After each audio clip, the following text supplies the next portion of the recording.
Welcome to the Launch with Words podcast with your host, Bridget Willard. We're going to talk about all things content, blogging, articles, videos, whatever has words and goes on your website. Hey, thanks for joining me. This is season 2, episode 9 with Hashim Warren. When I first started following you, Hashim, is that how you say it? Yes, Hashim, perfect. Hashim. Yes. When I first started seeing you on Twitter, you had Slayer of Words, and that has just stuck with me so hard. I mean, I want to describe you as a writer, but I know that our self-identity evolves. How would you like to introduce yourself? Bridget, I am 100% a writer. I am a writer through and through. So that's taken different forms over the years. I started out when I was a teenager. I wanted to be a novelist and just travel the country, sitting in bars, writing the great American novel, watching people go by. Then that morphed into myself becoming a journalist. And then from a journalist, became a copywriter. And then from a copywriter, started running, marketing teams in general. But then I learned how to code and decided to become a product marketer, which requires a lot of writing. So now I joke and I say that some days I write copy, some days I write code.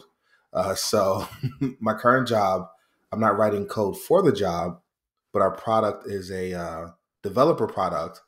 So I need to write code to actually use the product. So I've been a writer since I've been a teenager. So that is my self-identity. I am a writer. That's awesome. I love that. And it's interesting because of the way your brain works, when you're writing any language, it's writing, Yes. So like I was at this jazz concert this weekend and I was just so much in love with it. And of course I was one of like 10 people there. They always say jazz is the music for musicians, but the people who play music are using the right side of their brain, but the people who are composing live are using the left side and the right side. So it's that's interesting part of who we are, and writing code is still writing. I know in WordPress we say code is poetry. But it's communicating, right? It's either you're wanting the computer to do something, so you have to tell it what to do. And if you don't tell it what to do clearly, it will not work. Right. And also, if you write code well, you're writing for your future self and also for your coworkers. You want to write in a way that's clear what this part, this component, this function is actually doing. So there is an art to writing well, even when writing code, because it's not just for the compiler, it's for the human. And also, I find that particularly with building a website, it's easier to write the code for the website if you have content to start. Yes. So I have my side project where I've decided I just want to write a newsletter for a few months. And then I want to figure out, okay, what custom post types do I need? What components do I need on the front end? I want to do that after I figured out, what's the content I want to make. So, if I worked on a team and I was just a developer, I would have to work with the content editors that way. Or if I was a content editor, I would have to guess at which, let's say custom post types I need, and then later annoy the developer with, what, we really need this change. Instead, I get to be the same person, the two people in one, and work with myself that way. Well, that goes with your novelist the kind of analogy in your beginnings. I'm currently reading Jack Kerouac's On the Road, the original scroll, and there are no paragraph breaks. There are no chapters. I just got to the part where it says book 2, and it's just a caps, but it's still in the line. I mean, they call it the original scroll because it's just what we would call now a brain dump. Right. And he's just writing. and you can't stop reading it because it's so exciting the way he moves you through this journey. And I'm like, wait, I have work to do. Like, sorry, Jack, I can't read this anymore. But like, so he would, a writer would just write and then hand it in to a editor, and they would like make suggestions on maybe moving this here or there. But when we're self creating, for our own purpose, it's kind of hard because we have to be all of those people. And I think in many ways, maybe you agree that for the small business owner, they're doing what we writers do, is we're editing as we write, and then that stops the whole process. Right. Right. That's exactly right. So even for me, it is easier for me to write marketing copy for a client than for myself, because I am editing as I go. Because Preach. I'm not because I'm thinking about the end while I'm at the beginning, because it's hard for me to do research, and it's also hard for me to think objectively about what's actually good about my service. Mm-hmm. So I worked for a CMS company that also did. It had an add-on service where it would do your web design. And I spoke to the designers and I said, okay, why are people buying the service? Because we want to write more copy for it, do some more promotion of it. And they said because the designs are beautiful, and because we make the site look really modern, and all these things like that. Then they told me that customers fill out uh, you know a start to work sheet where they say why did they buy the service. So I was like, oh, this is perfect. Let me go read those. And when I read them, over and over again, customers said, I I could do this myself, but I just don't have time. Yeah. I don't have time to do it. I got so. Wait a minute. We are selling a productivity service that Yeah. allows business owners that have the time that they want. And these were photographers specifically. So they were artistic people, but they just didn't have the time to use a drag and drop tool or Squarespace or anything like that. So if I was the designer, I would, even if I saw this research, I would ignore it. No, it's because of my beautiful designs. Of course. So it is very hard to write for yourself as a small business owner. And it is much easier to have a third party do it. Yeah. I mean, the objectivity is so real. Like I find even for my own premium content packs for Launch Just Words, I have a hard time. I'm just like, I'm too close. What don't you understand about why this is Right, awesome? I right, I don't get why you don't get it, right? Because I only see it the way I see it, and I think that I did it for the pain points I see. But obviously, I'm not communicating that, you know, because it is too close. And that is something that a lot of business owners, they're doing everything. They're doing their accounting, especially super small business. I started in, construction, being a secretary and all of that. And man, the owner was also the estimator, was also the project right, manager, was also the CFO, was also the right, CEO. And I'm like, and you're doing your dad's accounting? Hire a bookkeeper for $18 right. an hour. Exactly. You cost this company too much to do this. Right, And I think that's a good way to sell that time component is, do you want to spend $200 an hour doing this, or do you want to hire somebody who that's all they do so that you can do those $200 an hour things? right, So, as far as websites go, like you and me, we're both like, team WordPress, team internet. Let's put everything on the internet.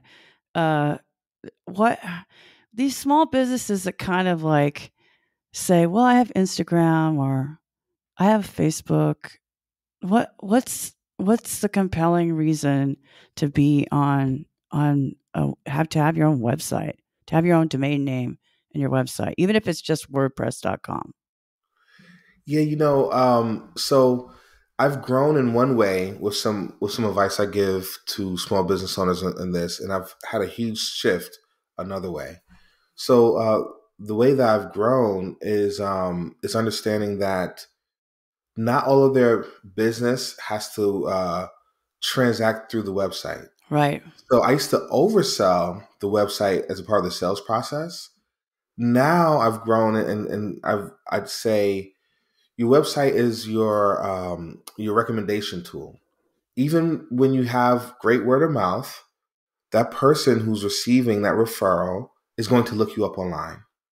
You want your story to be the first thing there. Okay, yes, you still want a direct call or what have you, and that's how most of your business transacts. It doesn't need to be a form. They don't need to pay online if that's not how you want to do business. But still, even if you are getting referrals, your website needs to tell that story. Or else you allow yourself to you allow third party services to tell that story, and it could be that one bad review on you know Yelp. uh, um, what is it, Better Business Bureau, Yeah. or that one bad review on Facebook, and you don't have any time to explain your process, to explain your money back guarantee, to explain your history, to explain your values. Yeah. Your website is where you do that. So even if you have a great social media presence and also great referrals, you want that one place where it'll be the first place someone goes to move along your referral. So that's the way that. And again, I used to sell the idea of transact all of your business on your website. I would just overwhelm a Yeah. business owner. Like, it should happen all here, and then we should have a funnel and all this stuff. And most people didn't go for that. A big shift I've had is that sometimes the web. Now that we've taken away the website in terms of it has to do all these things, there's offline work that you should do uh, that will have even a bigger impact than your website. So you have to have a website.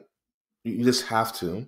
Uh-huh. But then after that, if you are a tree trimmer and you do a job, let's say at my house, what should happen next? I've been advising people to get a testimonial right there with the business owner with a photo, and take the photo and actually have postcards made, which can be done easily online. Make a Yeah. postcard with the quote, with the photo of the business owner who's happy, or the photo of the work that's really done well, and then use UPS, their service, their bulk mail service, to send that postcard to the 1,000 homes in that area. Yeah. So we haven't talked about a website at all yet. Right. And that could be you take one great testimonial, and you haven't even written your own words yet either. Right. You're just taking their testimonial, their photo that they've agreed to right on the spot. You sent it out to all their neighbors, of course, with their permission. The next thing that's going to happen is that neighbor who's interested will go to your website. Right. It's the So the direct website, mail website connection. exactly. So that website is extremely still important. But in the past, I would have talked about, generating, using the website and using SEO to generate interest from those neighbors who are looking, and then maybe they'll see that person, or using advertising to advertise to that area. And now it's actually easier for a business owner to have postcards made, take it to the post office, buy that service, which is pretty cheap, and have that postcard sent everywhere. Yeah. So, Chicken and the you egg. know, It doesn't right, really matter the audience. Like, so I love this because, like, this is what I always say. People like, write for the persona and find that person first. And I'm like, no, just write like the comedy people do, and then your audience will find you. So like, right, if you send this picture out of Jack who just had his trees trimmed, and you're like, oh, that looks good. I remember that. I drove by that house. exactly. Or I know Jack. Oh, I yeah. drove by the house. I know Jack, or we have the same type of trees. Yep. Like those So poplar trees are always a problem or whatever. right, that So person's like me. That image of Jack who's had his tree trimmed, of that normal person who's had his tree trimmed, is better than buying a stock photo of some beautiful person that oh, that totally. is a model. I love So that. So it's so my advice in terms of websites have evolved. Some parts are smaller in terms of where it comes in, and other parts I talk about how it needs to interact with your marketing offline, Yeah. and and that's just a lot easier for some small business owners to wrap their minds around. Yeah. Also, another thing is when a successful job is the trigger for sending out marketing, it makes the workflow of the marketing a lot easier because a lot Yeah. of business owners, including myself, whenever I'm running something online, it's hard to have that balance between delivering the work and also promoting yourself and promoting your business. Yeah. But what's really nice is when you're focused on kind of that offline marketing campaign I just talked about. A successful job triggers a promotion, Yeah. and that's it. And hopefully, a flywheel effect happens. Yeah. I mean, that is essentially off page SEO. Like if you want to Right. be all SEO about it, but it's just normal. It's a normal thing to do. Oh, you like Bridget, I'm going this? to write that down. Off-page SEO. I like that. Yeah. Offline SEO. I'm I going mean, to I'm going I to write know that so down. many direct mail people, and it works. It works when advertising works when people know who you are. But that like me campaigns always work, which is why social media is so powerful and why case studies are so powerful. Right. And I know I know that your Twitter bio says you're a community organizer. I'm wondering how your marketing writerness. I mean, I want to talk about you as a person a little bit. Like, how does that all culminate? Like, what do you? How does? Can you talk about that a little Sure. bit? Sure. About 2 years ago, my wife and I decided that we were outsourcing our citizenship to organizations like our government, like our church, and like our the companies that we work for, and with the thinking, oh, if I work for a good company, it'll do good for society. If I go to a good church, it'll do good for society. And we looked at each other and we said, what are we doing for our neighbors? Like, what exactly are we doing? And we decided that we wanted to use our interests, our gifts, and things like that to actually serve our neighbors in some way. So at the time, my daughter, she was doing a project where they were making signs welcoming refugees to Greensboro. And when I looked it up, I found that Greensboro has a rich history of being very welcoming to refugees. So I looked up the organization that had partnered with my daughter's school, and we decided to get to know that organization better and also to serve that organization. So, because I am a marketer and because I'm a web developer, the first thing I did was build a website with a campaign Yeah. to support, these refugee families, and then I've built actually about 3 websites with different campaigns to support this organization, and one was a personal one that was a kind of a birthday campaign. It's my birthday, please support this. Another one was kind of a multifaceted campaign with you can donate, you can volunteer, you can also advocate and write to your senator, and you can do these things. And here's the deadline, and just all of my marketing tricks. It was really it was a little annoying to my wife. Like you're overdoing this, but we had a video created with one of the best video marketers I know, and just raised a terrific amount of money, and got to celebrate it and have a party with the families there. And we also built a fence for the community center and raised money for that. And so we're actually working on something right now where the same company I just talked about, that CMS company that's located in Greensboro, we're working on a campaign where uh, this is so funny that you asked about that, Bridget, because this is all coming together. That same do it for you design service, we're creating grants so that people in the refugee community who are small business owners can get a free year of the do it for you Oh service. my god, I love this so hard. Yeah. This So this this is is reality. This is your beliefs becoming something concrete that's and exactly right. actually putting back into a person who is a block in that community. That's exactly right. Oh my god, that is It so cool. I so it love took that like stuff. My yeah. No, I feel the same way. Like it checks all of my personal boxes in terms yes. of. So I'm actually helping with the copywriting there, Oh, cool.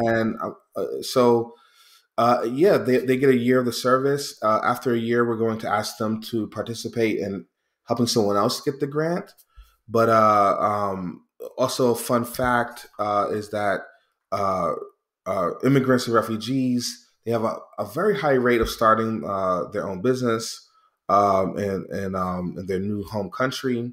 So I would we're starting out with one. We hope to get to three, and we'll see where it goes from there. But myself as a marketer, myself as a web developer, myself as a former employee of this company, myself as a community organizer with this organization that helps refugees, it just ticks all the boxes. So Yeah. I'm vibrating in terms of my interest there. So thank you for asking about that. But um, when other friends have asked about getting involved, I've told them it doesn't have to be like the things I'm doing are a little bit flashy because this is what I like as a marketer. I said, go knock on your neighbor's door and see if you can mow their lawn. Yeah. Whatever your thing is in your local community, it can be like that. It doesn't have to be, what myself and my wife like to do. Right. Like the tree trimmer could help elderly people Ah, once that's a right. month. Once a That's month, they right. could That's donate very tree interesting. trimming. Like I live in a poor neighborhood that's getting gentrified or whatever, and there's houses that I just think sometimes like they just need somebody to mow their lawn. Like Right. how does that happen? Right. And if I owned a landscaping company, I would do that. I mean, I would, uh, find out who these people are, and or have somebody nominated. Even better, ask my customers who could use this service as my way of giving back. Because all Right. small businesses understand that if you don't have that involvement with the community, online or off, you don't exist. We don't do business in a vacuum because we don't live in a vacuum. Right. We're social animals, we're spiritual beings, and we're meant to be with one another. And when we help others, it elevates all of humanity. That's exactly right. And I learned about the word shalom recently and how it means kind of harmony and peace in a community and the fabric working together. And, I use a service called Feedly and I pay for like the advanced Feedly service. And I did that for a newsletter that I have, but then I started to use it to track news in my community. And I Oh, told Feedly, I want to know about businesses that are serving the community too. And I try to amplify that on Facebook, where Facebook is where I'm connected to a lot of my neighbors, unlike Twitter, where I'm connected to a lot of the WordPress community and the web development community and the marketing community. But I see this happening. Bridget, there was a moving company that they took 5% they took $5 for every move they did the last month or two, and they gave that money away for Mother's Day. And oh, there was news about another restaurant that your meal pays for someone else's meal. It's a pay what you can restaurant in my neighborhood. I've always heard about those restaurants, but I was like, wait a minute, there's one in my neighborhood, that is so and cool. just so on and so forth. Like the war in Ukraine, a lot of businesses have been doing things to help that. And I said, you know what? If you are doing that, I'm going to try to give you as much free social media promotion as possible. So on my LinkedIn, on my Facebook, I'm going to talk about those stories. It's much nicer than talking about bad news that Yeah, day or something like that. yeah. And I guess, we went over, but I don't care. And it's my podcast. I could go over if I want to. But I love this because it just reminds me that good business is being a good human, and the best marketing is caring about others. That's awesome. Right? That's exactly right. That's awesome. Thank you so much for your time. Is there anything you want to promote at the, do you want people to find you anywhere or go to a website or check out any of that? So on Twitter, you can find me at Hashim_Warren, HASHIM, and then _Warren. I also have a newsletter where we talk about some of the ways to give to your community called justiceyear.com. So Justice Year is a weekly study on biblical justice, and you can learn how myself and my friends we're stumbling through learning how to contribute to our community. I love that. Thank you so much. Thanks, Bridget. Thanks for listening to Launch with Words, a podcast by BridgetWillard.com. If you like this podcast, why not go ahead and share it with your friends, small business owners, peers, your brother. I really appreciate your attention. If you have any ideas, contact me on my website. Follow me at Bridget M. Willard on Twitter. And I hope to see you on the next episode or the next season.